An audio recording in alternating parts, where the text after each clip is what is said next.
নিজেদের মাঠ চেস স্টেডিয়ামে আজ এক গুরুত্বপূর্ণ ম্যাচে মাঠে নেমেছিল ইন্টার মায়ামি।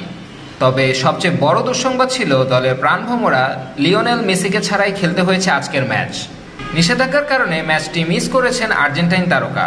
ফলে মাঠে মেসির অনুপস্থিতি যেন স্পষ্ট হয়ে ধরা দেয় প্রতিটি আক্রমণে, প্রতিটি পাসে।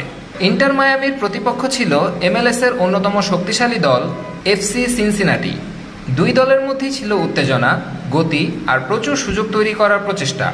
তবে শেষ পর্যন্ত দুই দলই ব্যর্থ হয় গোলের দেখা পেতে। পুরো 90 মিনিটের খেলায় গোলশূন্য ড্র, দর্শকদের মাঝে মিশ্র প্রতিক্রিয়া। বিশেষ করে প্রথমার্ধে ইন্টার মায়ামি কয়েকটি সম্ভাবনাময় আক্রমণ করলেও তা কাজে লাগাতে পারেনি। একইভাবে সিনসিনাটিও কিছু গুরুত্বপূর্ণ মুভ তৈরি করে, তবে গোলরক্ষক এবং রক্ষণভাগের দৃঢ়তায় দুদলই নিজেদের পোস্ট রক্ষা করতে সক্ষম হয়।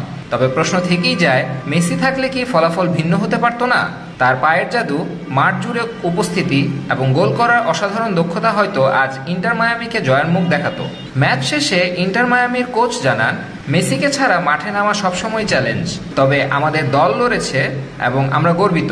দর্শকদের অনেকে অবশ্য হতাশ, বিশেষ করে যারা মাঠে এসেছিলেন মেসিকে এক নজর দেখতে। নিষেধাজ্ঞা কাটিয়ে পরবর্তী ম্যাচে ফিরবেন কিনা মেসি, সেদিকেই এখন তাকিয়ে পুরো ফুটবল বিশ্ব।